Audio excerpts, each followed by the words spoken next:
খবর 24 সাথে আপনাকে স্বাগত।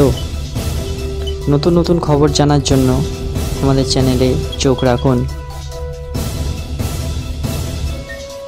প্রথমে জন্মানো লেজ বোটল নোজ ডলফিন বাছুরগুলি প্রাথমিকভাবে তাদের থুতু বরাবর দুটি সূক্ষ্ম সারি দিয়ে শোভা পায়, যা শিলের স্পর্শকাতর বাঁশের মতো। যাই হোক, এই বাঁশগুলি জন্মের পর থেকেই ঝরে যায়, যা কম্পিত পিট নামক ইন্ডারডোনেশন প্যাটার্ন রেখে যায়।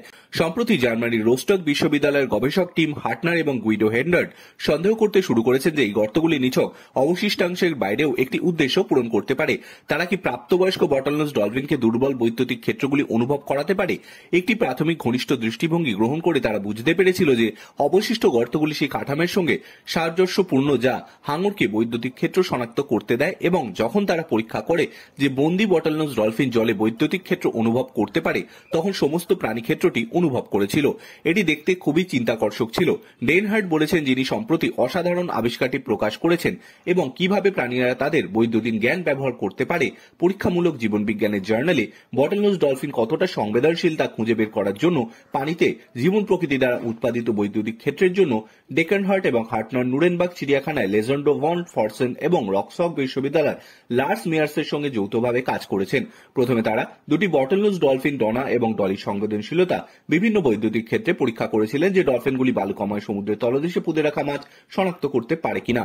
প্রতিটি প্রাণীকে একটি নিমজ্জিত ধাতব দণ্ডে তার চোয়ালে বিশ্রাম দেওয়ার জন্য প্রশিক্ষণ দেওয়ার পরে হান্টার, অ্যামিনাস ফ্রেন্ডস, নিম্ফোজু এবং সহকর্মীদের একটি বাহিনী ডলফিনের থুতুর ঠিক উপরে ইলেকট্রোড দ্বারা উৎপাদিত একটি বৈদ্যুতিক ক্ষেত্র অনুভব করার 5 সেকেন্ডের মধ্যে ডলফিনটিকে সাঁতার কাটতে শিখিয়েছিলেন।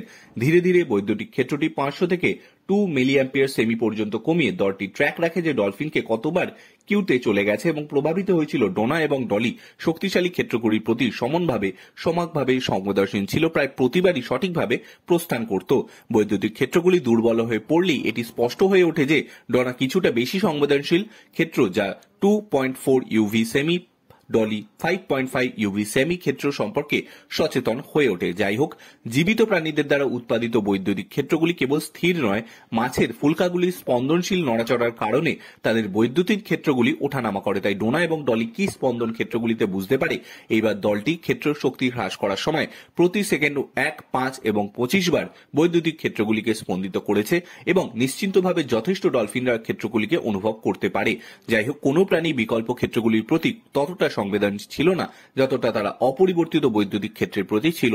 ডলি কেবলমাত্র 28.9 ইউভি সেমিতে সবথেকে ধীর ক্ষেত্রটি তুলতে পারে, যখন ডোনা 11.7 ইউভি সেমিতে সবথেকে ধীর গতি অনুধাবন করে দোদুল্যমান ক্ষেত্রগুলি তিনটি তুলনা নেয়। তাহলে অনুশীলনের ডলফিনের জন্য এই নতুন সুপার সেন্সের অর্থ কি? ডনহার্ট বলেছেন, দুর্বল বৈদ্যুতিক ক্ষেত্রের প্রতি সংবেদনশীলতা একটি ডলফিনকে শেষ কয়েক সেন্টিমিটারের পলিতে লুকিয়ে থাকা মাছের সন্ধান করতে সাহায্য করে তাদের ছিঁড়ে ফেলার আগে। হাঙরের বিপরীতে ইলেকট্রোসেন্সিটিভ সুপারস্টার, যা মাছের বৈদ্যুতিক ক্ষেত্রগুলিকে সংবেদন করতে সক্ষম 30 থেকে 70 সেমি। এরা সন্দেহ করেন যে ডলফিনের বিদ্যুৎ অনুভব করার ক্ষমতা তাদের আরো বড় পরিসরে সাহায্য করতে পারে।